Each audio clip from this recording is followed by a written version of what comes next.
Once again, this is in Kyiv. A high-rise residential building has been badly shelled in Kyiv.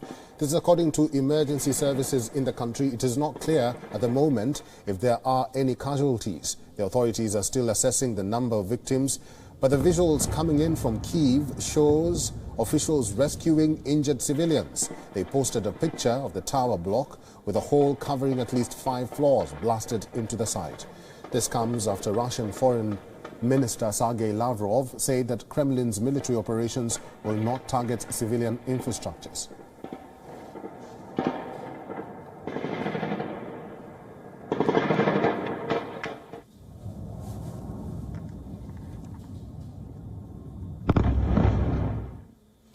While the capital city of Kyiv remains on the edge, other Ukrainian cities are also battling a mounting offensive by Russian forces. The biggest development today comes with southern Ukraine. Russian news agencies say or claim that Russian forces have captured southeastern Ukrainian city of Melitopol. The fate of about 150,000 residents of Melitopol hangs in the balance. If confirmed, the fall of Melitopol would be the first significant population center seized by the Russian forces since the invasion began. Moscow has launched coordinated cruise missile and artillery strikes on several cities.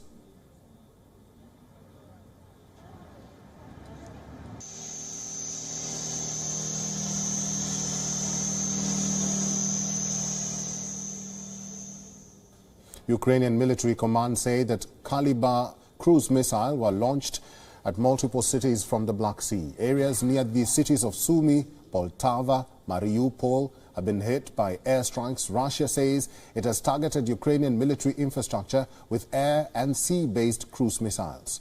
Fighting has been underway near southern Ukrainian cities of Mariupol, Kherson, Mykolaiv and Odessa.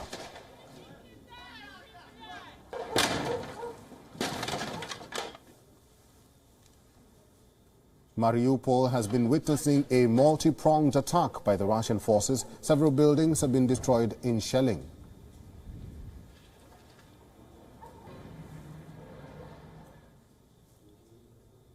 In Kherson, in the south, a massive explosion was reported at a gas station, though the cause of the explosion has not been verified. Eyewitnesses driving meters away from the scene can be heard saying "plane" moments before the explosion occurred. Самолет опять. Ебать, видели?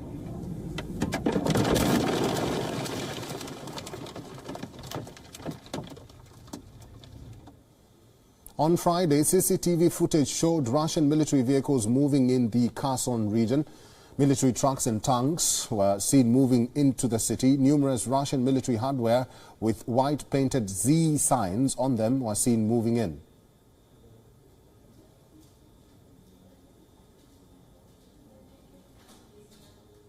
In the northern city of Chernihiv, relentless shelling sparked fire at a security service of Ukraine building. The 2-story building was hit by shelling and no injuries were reported.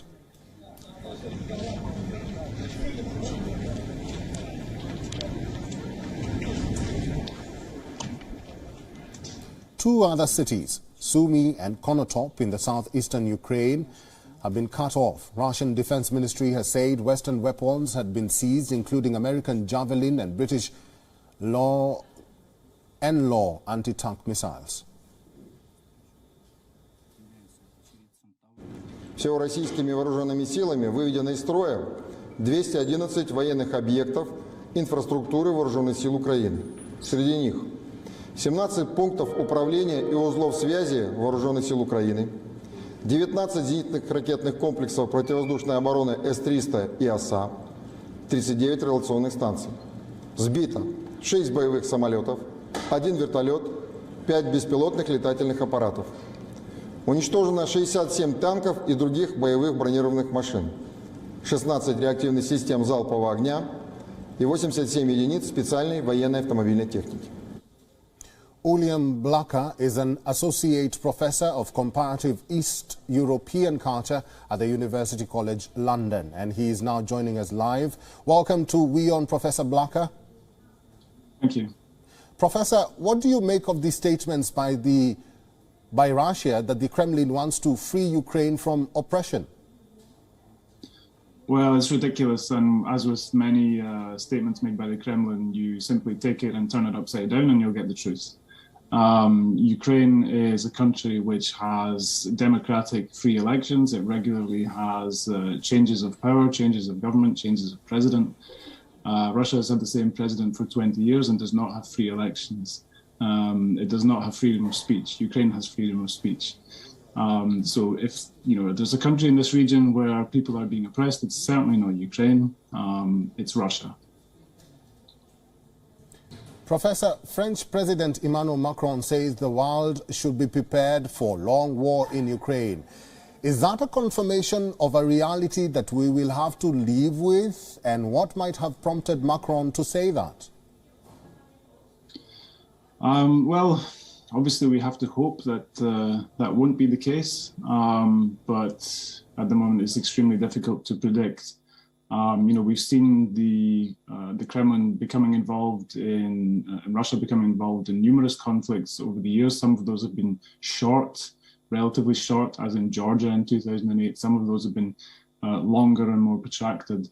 It's difficult to know what Russia will do if it will really try to hang on. If it tries to hang on and occupy Ukraine and implement regime change, and really try to turn Ukraine around as a state and force it back into Russian sphere of influence, then this could be a very long and protracted war, because Ukrainians will resist very, very fiercely, and they have been already. I think that the Russian military has suffered enormous losses just in the last couple of days.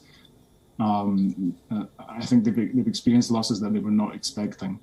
And it will not be easy to subjugate Ukraine. So, unfortunately, if the Kremlin doesn't pull out, if it doesn't back down, this could unfortunately go on for a long time. And that's why it's really, really important that we get swift, decisive, and significant action from the West on this. Professor Blacker, kindly stay with me because I want your insights in regards to this next story. Now, with tensions mounting over what lies ahead for Kyiv and Zelensky government, and Ukrainian government's spokesperson has now said that Kyiv and Moscow are continuing consultations regarding the place and time of a possible peace talks. In his latest Facebook post, Ukraine's spokesperson, Sergei Nikiforov, has said that Ukraine is always ready for peace talks and denied an earlier Kremlin statement that said Ukraine has rejected Russia's offer to negotiate. The development comes as Russian forces continue to march forward to siege the Ukrainian capital of Kyiv and overturn Zelensky's government. Kremlin said earlier on Friday that it had offered to meet Ukrainian officials in the Belarusian capital of Minsk, but that Ukraine had instead proposed Warsaw as a venue. These differences unfortunately led to a pause in confirming a new place for the negotiations. Russia's military invasion has now entered its third day, with the latest reports indicating that Russian troops are heading towards the capital from several directions. Putin launched the military attack on Ukraine on Thursday, days after recognizing two separatist-held enclaves in eastern Ukraine as independent regions.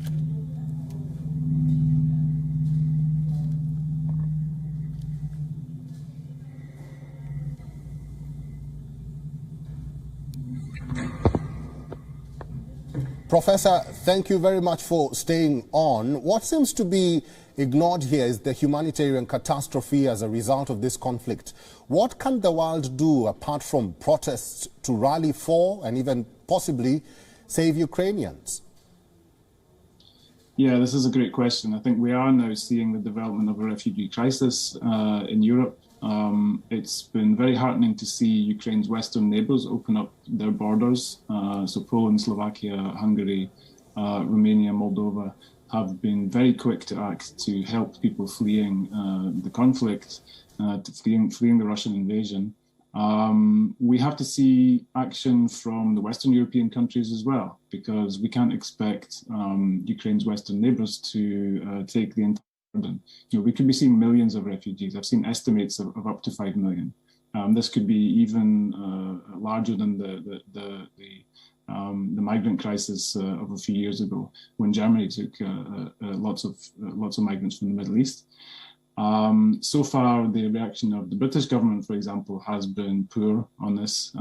They've in fact been restricting access to visas for Ukrainians, which is the opposite of what they should be doing. They should be opening up a clear route for Ukrainian refugees to come to the United Kingdom, and all Western European countries should be doing that. But there are also many things that the West can do that it hasn't done. You know, cutting Russia off from SWIFT, implementing a no-fly zone over Ukraine. I know that's our government has rejected that because it believes it would draw NATO into a conflict. But at the moment, Russian bombs are raining down in Ukrainian cities. We also have to be much more severe with sanctions on Russians, on Russian assets. You know, what we saw at the beginning of this week announced by the British government was very small scale, very weak. They have bolstered that. They've introduced more severe sanctions, but it has to go much further. So there's still a lot more we can do. Well, at this moment, Professor, who do you think Russia is bullying? Is it Ukraine, the West, or NATO? Despite Russian leaders claiming that they are willing to negotiate only if Ukraine backs down or lays down their weapons. Yeah, we've seen, you know, Russian negotiations are generally carried out at the end of a barrel of a gun. You know, the Minsk process was begun when Ukraine was under attack, and Russia is trying to do the same thing. It puts its enemy into an extremely weak position by attacking it, and then you know, when it thinks it's at its lowest point, it tries to negotiate from a position of great strength. And I think we really have to recognize what's happening and do everything we can. You know, there are Western partners involved, and have been Western partners involved in these processes, and they have to insist that any talks happen on Ukraine's terms and not just on Russia's terms. You know, if I were President Zelensky, I would be extremely cautious about going to Minsk. You know, we've heard reports that the Russian invasion force has orders to target senior public people in Ukraine. The president is the most senior public person.